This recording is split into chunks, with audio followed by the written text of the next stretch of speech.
가수 문주란, 1949년 부산에서 태어나서 이후 1965년 중학교 3학년인 어린 나이로 부산 MBC 톱싱거 경연대회에서 보고 싶은 얼굴로 1등을 한 뒤 1966년 18살이라는 어린 나이에 동숙의 노래라는 곡으로 파격적인 데뷔를 하였습니다.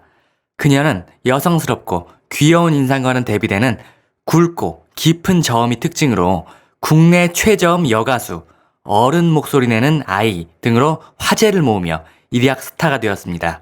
하지만 너무 어린 나이에 데뷔한 것이 큰 스트레스였었는지 당시 세상을 떠들썩하게 했었던 사건이 있었습니다. 데뷔 후 몇 년 뒤인 19살 때쯤 그녀를 따라다닌 여러 가지 스캔들, 그 중에서도 톱스타이자 선배 가수였던 남진님과의 스캔들. 문주란님과 남진님, 이 두 사람은 당시 유명 작곡가였던 고 박춘석 사단으로 절친했던 사이이기도 했습니다. 문주란님은 남진님을 평소 형이라고 부르며 잘 따랐다고 하는데요. 방송에서 말하기를 당시의 남진 씨가 인기가 굉장히 많았기 때문에 같이 공연도 하고 영화도 찍은 것이다. 내가 남진에게 얹혀 다닌 것뿐 라고 말하였습니다. 당시 남진이랑 한강에서 찍은 사진이 있었다. 두 사람이 연애를 했다. 라는 이야기 등 많은 소문들이 돌았습니다. 결국 문주란님, 안타깝게도 다량의 수면제를 복용하여 음독을 시도하였는데요. 보시면 이게 당시의 동아일보의 기사인데요. 1969년 2월 17일자 기사입니다. 간단하게 읽어보면 가수 문주란 양, 자살기도, 중퇴, 소녀 가수 문주란 양, 16일 새벽 5시 40분경 자기 집 안방에서 음독, 신음 중인 것을 가족이 발견, 메디컬 센터에서 응급 가료 중이나 17일 낮까지 혼수 상태에 빠져 있다. 담당 의사들은 치사량에 가까운 수면제를 먹어 앞으로 24시간이 지나야 생사 여부를 알 수 있겠다라고 밝혔다. 급보를 받고 상경한 아버지에 의하면 문주란 양은 평소 폐가 나빠 비관해 왔으며 15일 밤에는 술을 마시고 집에 돌아왔다고 한다. 한편 문양의 친구들에 의하면 평소 문양은 결혼하지 않은 두 언니와 함께 살고 있었는데 평소 두 언니와 돈 관계로 사이가 좋지 않았으며 15일에도 언니들과 다툰 끝에 집을 뛰쳐나갔다고 한다. 네, 이게 당시의 기사인데요. 마지막에 당시의 두 언니와 돈 관계로 사이가 좋지 않았다는 내용도 나오긴 하지만 이 음독 사건과는 무관해 보이고요. 어쨌든 훗날 문주란님이 방송에서 밝히기를 어린 나이에 단숨에 스타가 되어 모두의 관심을 받았지만 그만큼 또 사실과는 전혀 다른 이야기들 때문에 괴로워서 충동적으로 음독을 시도하게 되었다고 밝혔습니다. 하지만 일각에서는 문주란님이 방송국 PD와 실연한 것이 음독의 원인이라는 이야기가 있었는데요. 그런데 문제는 또 상대방 남성이 유부남이었다는 것. 네, 이건 어찌되었든 옳지 않죠. 아무튼 그렇게 음독 사건으로 한바탕 난리가 났었고 문주란 씨는 많이 혼란스러웠던 시기를 보냈습니다. 그리고 작곡가 고 박춘석님, 문주란 씨가 음악적 스승으로서 그리고 정신적인 부모로서 많이 의지하고 따랐습니다. 문주란 씨는 훗날 인터뷰에서 백영호 선생님 덕분에 가수가 됐지만 이후로는 박춘석 선생님이 주신 곡 덕분에 스타덤에 올랐습니다. 한마디로 박춘석 선생님은 제 아버지였죠. 당시에 패티김, 이미자, 남진, 문주란 이 4명을 박춘석 사단이라고 불렀는데 그중 막내가 저였어요 라고 말하기도 하였는데요. 그런 박춘석님이 문주란 씨를 정신병동에 입원시키기도 하였다고 합니다. 당시에 방황하던 문주란 씨, 방 안에서 연탄불을 피우기도 하고 약도 먹고 자해도 했다고 하는데요. 이를 보다 못한 박춘석 작곡가가 문주란 씨를 정신병동에 가뒀다고 합니다. 정신병동에 입원한 후 문주란 씨는 다시는 그런 짓 안 하겠다, 꺼내달라 라고 맹세한 후에서야 퇴원할 수 있었다고 합니다. 후에 문주란 씨는 이 사건을 회상하면서 내가 방황을 하고 스스로를 미워하고 자해하니까 선생님이 나를 정신병동에 넣었다. 절대 안 그러겠다고 했다. 내가 속 많이 썩였다. 선생님이 안 잡아주셨으면 어떻게 됐을지 모르겠다. 라며 고마운 마음을 표현하였습니다. 정말 박춘석님을 아버지처럼 많이 믿고 따랐음을 알 수 있는 것 같네요. 아무튼 문주란 씨, 사건은 여기서 그치지 않고 몇 년 지나지 않은 1972년 지금의 세종문화회관, 당시의 서울시민회관에서 전기 과열로 인한 합선이 원인이 되어 큰 화재가 났었습니다.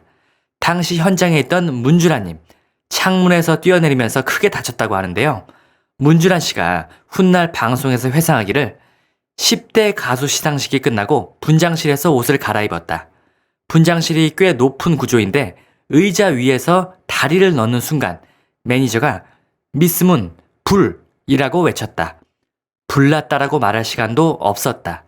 처음엔 장난하는 줄 알았다. 창문으로 달려갔는데 녹이 슬어서 안 열렸다. 얼마나 높은지 가늠도 안 됐다. 창문을 보고 있는데 누가 뒤에서 나를 밀었다. 기절해서 눈을 뜨니까 병원이었다. 허리도 아프고 다리도 아프고 말을 할 수가 없었다. 4달 동안 병원 생활을 했다. 라고 당시를 회상하였습니다. 뿐만 아니라 이후 대형 교통사고로 부상을 당하기도 하였는데요.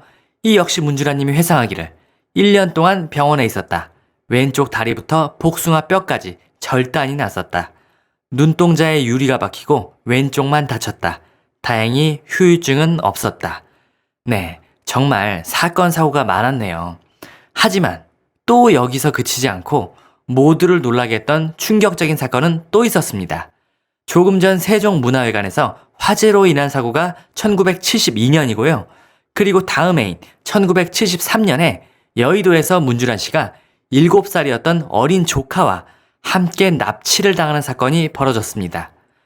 바로 4년 전에 만났던 유부남의 부인과 그녀가 사주한 일당에게 당시 7살이었던 어린 조카와 함께 납치당해 폭행을 당한 이른바 문주란 납치 사건이 발생하여서 세상을 정말 떠들썩하게 했습니다.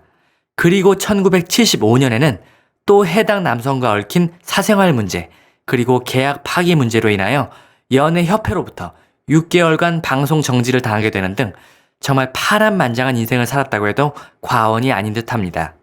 이런 문주란 씨, 한동안 방송에서 보기 힘들다가 근래에는 신곡도 내고 방송에서도 그 모습을 조금씩 볼 수가 있었는데요. 바로 엊그제 TV 프로그램 아침마당에 나와 오늘 영상에서 말씀드린 위의 내용들을 다시금 되짚어보면서 자신의 파란만장했던 인생 이야기를 털어놓았습니다. 젊은 시절 여러 사건들이 있었지만 남녀 문제로 가장 방황을 하지 않았나 싶은데요. 가깝게 지냈던 남진님과의 스캔들부터 유부남과의 문제, 그리고 납치까지 정말 많은 일이 있었네요. 당시 수많은 루머들 중에 문주란 씨를 가장 황당하게 했던 것 하나를 꼽는다면 단연코 이것, 백일섭님과의 동거설이었다고 합니다. 당시 수많은 루머 중에 백일섭님도 그 주인공이 하나였군요. 문주라님은 이날 방송에서 회상하시길 예전엔 가요책들이 많이 있었다. 기자와 친하니까 집에서 술을 먹고 노는데 사진을 찍어달라고 하더라. 백일섭 씨가 도와주는 모습을 요구해 촬영했는데 동거생활이라고 제목이 나갔다. 라며 황당하다고 그때를 회상하였습니다. 네, 그렇죠. 그야말로 루머인 것 같네요. 문주라님, 어떤 면에선 사내와 같은 거침없는 성격에 남자든 여자든 거리낌 없이 지내는 모습에 그만큼 스캔들이나 루머도 많았던 게 아닌가 싶은 생각도 조금은 듭니다. 결혼 생각이 있냐는 질문에 문주란 씨는 X라고 답했습니다. 평생 혼자 살아온 문주라님은 결혼에 대해 하고 싶다는 생각은 전혀 없다. 할 수도 없고 안 한다. 라고 단호히 말했습니다. 혹시 남자가 귀찮은 존재라고 여겨지냐? 라는 질문에 문주란 씨는 귀찮은 게 아니라 혼자 사니까 편안하다. 외롭다는 걸 느끼면 벌써 왔다가 갔다가 했겠지. 라며 너스레를 떨기도 하였습니다. 네, 이렇게 오늘은 문주라님에 대한 소식을 다루어 보았습니다. 정말 사건 사고가 많은 파란만장한 인생이라고 얘기할 수 있겠죠. 오늘 준비한 소식은 여기까지입니다. 내용이 유익하셨다면 구독과 좋아요 그리고 알림 설정 눌러주시고 문주라님에 대한 다양한 의견들도 댓글로 남겨주시기 바랍니다. 감사합니다.